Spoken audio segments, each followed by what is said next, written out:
Yo, what's going on, guys? It's Mikey back here, and today we're going to be recapping the Hawks game from last night. The Hawks go down in a rematch in Philly against the 76ers, 121-109. And the game started off for the Hawks just like it really did at home against the Sixers. Really ugly offense. We didn't get anything going except for Trey in the first quarter, which was good to see. Trey, I believe he had 15 points at the end of the first, which was good to see from Trey. At least the Hawks got something going, and he was able to shoot pretty efficiently. Got to the line a lot, which was encouraging as well. But early on, it seemed like the Hawks couldn't get any open shots, couldn't get any easy open shots against the 76ers defense. So credit to the 76ers for that. They forced us into 5 turnovers, I believe, in the first quarter, and it really wasn't the ideal start for the Hawks. But one thing that really caught my eye in the first quarter was just how the Hawks seemed to be playing Joel Embiid a bit differently. So Joel Embiid really got off to a hot start in this game. I believe he hit his first 6 shots, and a lot of those were on pull-up mid-rangers against Capella. He would be on the high block, going around free throw line extended. He'd take 1 or 2 dribbles that seemed to do a hesitation move, crossover to his left, and then shoot that pull-up midi, and it seemed to go in almost every time.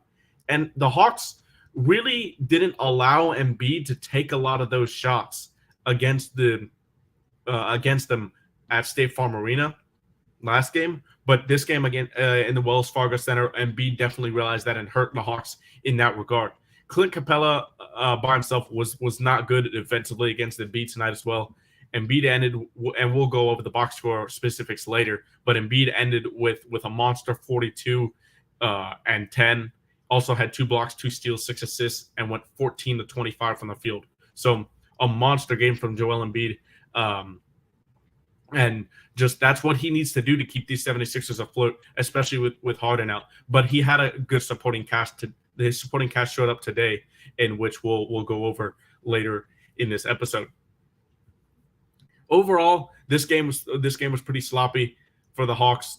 The shooting, once we got our open shots in towards the second half, the shooting still wasn't there. We shot 25% from 3 overall, going 6 from 24, and it was just not a good night offensively from the Hawks. It really seemed like our offensive struggles took a toll on our defense. We seemed just very low energy, especially in the first half and at the first quarter after giving up 37 points. We did make a run at the end in the second half, so it definitely was a tale of 2 halves for the game. The Hawks at one point were down almost 30 points. I believe it was 27. We fought all the way back to make it a 2-possession game, 5 or 6 points in the fourth, but ultimately the run was too late when the 76ers were able to create some separation in the final 2 to 3 minutes of the game. AJ Griffin definitely had some interesting minute choices, and Nate definitely had some interesting rotations this game, which we'll go over a bit later. But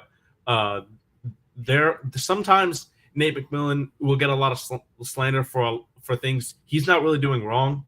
That just my opinion. But today we'll talk about some stuff that I think Nate could have done a lot better in terms of the game last night. For what I mentioned in the first quarter, Trae Young got it going. DeJounte Murray got it going in the second quarter. And really, these were the only 2 guys for the Hawks that really did anything on the offensive end. Capella had a good game, 14 and 15, which we'll talk about later. But obviously, Capella doesn't have like a legit role for the role in the offense where we're going to run plays for him. But those were really the only 2 guys step up tonight. DeAndre Hunter had a good second half in which he was able to find some rhythm in that third quarter, especially. He ended with 15 points, but overall the game wasn't good. And John Collins struggled this game. He didn't really get a lot of usage at all, which is kind of surprising. Like I said in the episode after our win against the 76ers at State Farm Arena, I wanted to see John Collins get the ball a little bit more, especially against PJ Tucker, smaller defender. And they didn't seem to happen. They're running the pick and roll less with John Collins and more with Clint Capella. And we're seeing some sputtering in the offense. So hopefully we can include JC in a bit more as an offensive focal point because we need to get his confidence going, especially that three balls not falling, and that seems to be taking a toll on JC's confidence. Hopefully it won't last for too long, but I think JC will figure out that three ball again. We saw Justin Holiday shoot in a shooting slump, so I'm confident that JC will find it again, especially because he had that hot start in those first two games, shooting over 40% from three. Overall, in the second half, it definitely got a lot better. Again, it starts with the defense more often than not with the Hawks. We were able to create some live ball turnovers and get out and run. In the fourth quarter, it really happened. AJ Griffin really had a huge impact for the Hawks off the bench. And it was strange. He didn't play for the first three quarters and pretty much played the entire fourth quarter, which just really odd and a strange rotation decision from Nate McMillan. When we were struggling shooting the ball in the first half, I definitely would have wanted to see AJ Griffin over Justin Holiday in the game just to add that bit more shooting, bit more versatility on the offensive end. But this is one of the two of the highlight plays that AJ Griffin were involved in to get key baskets in the fourth quarter. I have here in this video, and which I'll show you to. This one, a dunk over Embiid, was just ridiculous. So as we see here, off the miss, Trey's able to push ahead, and AJ goes all over Embiid and dunks on him for the N1 opportunity. We've got AJ Griffin, a rookie, playing with that confidence and dunking over one of the best rim protectors in the league. I love his confidence, and every time he comes in, he seems to do something well, even if it's in short playing time. So I want to see more playing time from him. I think we can take away minutes from Justin Holiday, especially on nights when we're struggling to shoot the ball. So hopefully we can find some more rotation minutes for AJ Griffin. The Hawks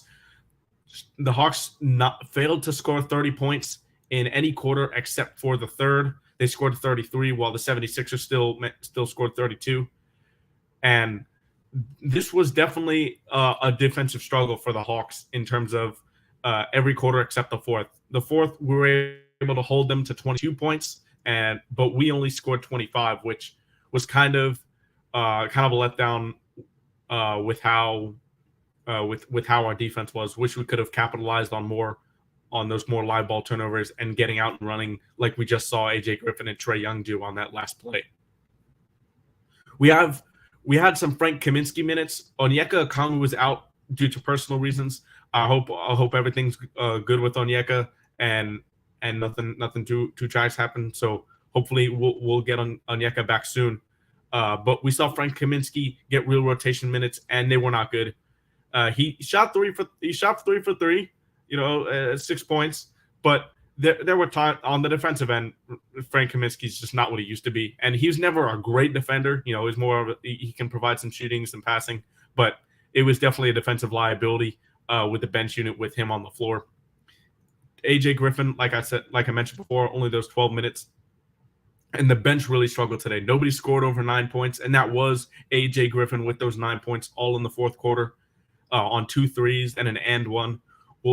I'll highlight his three right here. This was in the fourth quarter, a huge bucket. Somehow, Trae Young's able to find him on the wing for three. This is an incredible pass by Trae and just shows how he's one of the top passers in the league. He's got 21, Trae sucks in the defense, able to wrap around pass under the basket to AJ Griffin.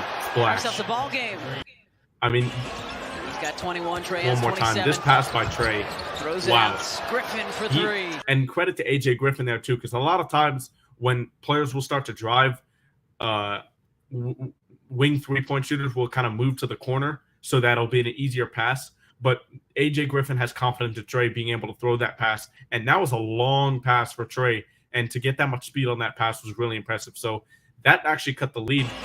He's got 21, Trae has 27. That actually cut the lead down in single digits to a 6-point game. So that was probably the biggest bucket for the Hawks, but that was pretty much as close as they would get in the fourth quarter as Philly went on a little bit of a run there at the end of the game to ultimately ice the game for Philly.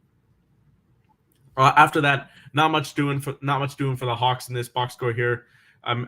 But I didn't want to mention one last thing. Clint Capella 14 points and 15 rebounds. Capella is just on a rebounding monster right now, leading the league in rebounding for November at almost 15. I believe it's 15 boards a game.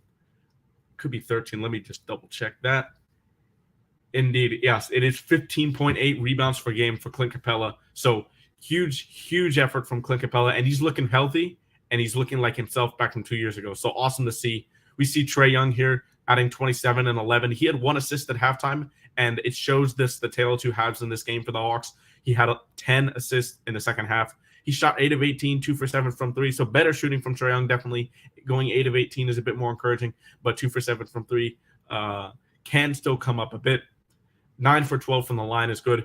And then DeJounte Murray also had a great game. He had that big second quarter. Trae had that big first quarter. And he had ended up with 23, 2 steals, 7 assists, and 8 rebounds. So a good game from DeJounte and Trae, the 2 stars. But unfortunately, the rest of the Hawks were not able to get it done. Going on to the 76ers side of things, PJ Tucker, they paid him a lot of money. He has not really had a big impact on this game. On these 2 games, I feel like he played 31 minutes, had 2 points, 2 steals, 2 assists, and 6 rebounds. But the difference in this game and the game in State Farm Arena was Joel Embiid's supporting cast really showed up. Tyrese Maxey struggled in that last game, but in this game, he had a great game. 26 points and 9 assists for Tyrese Maxey, flashing some of that playmaking ability that a lot of people have criticized him of in the past. Dominique Wilkins was saying on the broadcast, he sees Tyrese Maxey as a 2 and not a point guard, which I agree. But for the 76ers fans, this is definitely a good sign that he was able to dish out 9 dimes without Harden, as he struggled with Harden on the floor for the most part. Tobias Harris also added 21, 2 steals, 2 assists, and 6 rebounds. Shot over 50% from the field and 1 of 3 from 3. So definitely a good night from Tobias Harris. He got things going early, and the difference between this game and the game at State Farm was Tobias Harris really found his flow, really found his groove, and in the flow of the offense. They got him going early. In the first quarter, he was able to score the bulk of the buckets along with Joel Embiid in that first quarter, and he was able to spread it across the entire game instead of not falling not being MIA for the rest of the game. Embiid, I'll highlight him again: 42, 2 blocks, 2 steals, 6 assists, 10 rebounds, 14 of 25 from the field, 1 of 6 from 3, and 13 of 16 from the free throw line. Yes, 16 free throws for Joel Embiid. Definitely have to clean that up if you're the Hawks. He got Clint Capella in foul trouble, and Clint Capella could have had an even bigger game if he had not stayed out of foul trouble. He had three fouls, but those were early in the second half, and we had to see some Frank Kaminsky minutes early, which definitely hurt the Hawks. But overall, a decent game from Capella in terms of foul trouble. But Embiid definitely destroyed us on the free throw line. He was making that mid-range jumper, and when he's making that mid-range jumper, you have to get closer to him, and credit to Embiid for knowing that when he was making that mid-range jumper, we're at his mercy in terms of with his large display of post moves and driving ability. So definitely credit to Joel Embiid. He had everything working. Like Tyrese Maxey had 26, like I said before. Those 26 were definitely a more controlled 26 than what we've seen in the past from Tyrese Maxey. In the first game at State Farm Arena, he seemed like he was going 100 miles per hour every time all the game, and these looked like he was more controlled with the ball. Didn't turn it over as much. Only had 3 turnovers and 9 assists. So that's a good ratio. And B actually led the team with 4 turnovers again. So the Hawks needed to do a better job of this game against Tyrese Maxey, making him a driver, because that jump shot was falling, and we weren't able to communicate as much on offense. He did a lot of damage to us from the mid-range, from the 3-point line, shooting 3 of 5 from 3. So definitely going to need to clean the perimeter defense up from that. Matisse Thybulle started instead of DeAnthony Melton, who was out this game. Thybulle in 30 minutes only had 3 points. He got a Trae Young for most of the night. Off the 76ers bench, Shake Milton had a good game in 21 minutes, shot 5 for 8, and had 11 points and 3 assists. He always seems to hurt the Hawks in terms of bench scoring. He has those little spurts that really energize the 76ers. So Doc really knows how to use Shake Milton so far against the Hawks, which, a lot of people criticize Doc. and his coaching rotations and me as well. But he seems to know how to use Shake Milton against the Hawks, which is just, I don't know, maybe a coincidence, but it's just a strange occurrence. Furkan Korkmaz in 4 minutes, he really had a good stretch in the first half. He scored 3 buckets in a row for the Sixers, ended with 7 points, but he did have to leave this game in the middle due to injury and would not return.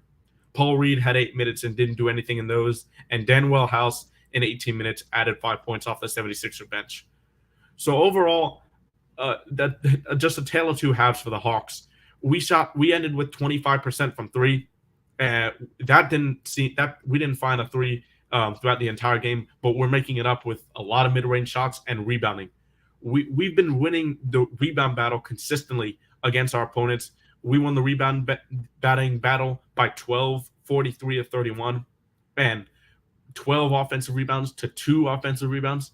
But the problem was, after those offensive rebounds, the shots weren't going in. And a lot of those are kick-out threes, catch-and-shoot threes, not going in for the Hawks. So we're going to need to figure out how to improve that shooting, because right now it's not looking good. Hopefully Bogey can come back as soon as possible so that we can improve that shooting with him on the floor. The 76ers shot 33% from three, but 55% on twos. They were definitely getting into the paint really easily against the Hawks. Instead, on the contrary to what was the game in State Farm Arena. The points in the paint were actually equal, 56 to 56, but that's still a lot of giving up on defense. So the Hawks will need to clean that up. The 76ers led this game by 27 at one point, and the Hawks brought it all the way down to a 5 or 6 possession game, a 5 or 6 point game in the fourth quarter, but ultimately fall short. That'll do it for today's recap. We'll definitely be back for a recap for tomorrow's game against the Bucks again. That seems to be 3 times in the span of 2 weeks that we'll face the Bucks, but we always play the Bucks well. It's going to be an exciting game for sure. So look out for the recap for that tomorrow night or Tuesday morning, depending on the time I have. I'll see when I'm able to get it done. But I hope you enjoyed today's recap, and keep an eye out for tomorrow's. Don't forget to like, comment, subscribe, and I'll see you guys in the next one. Thanks.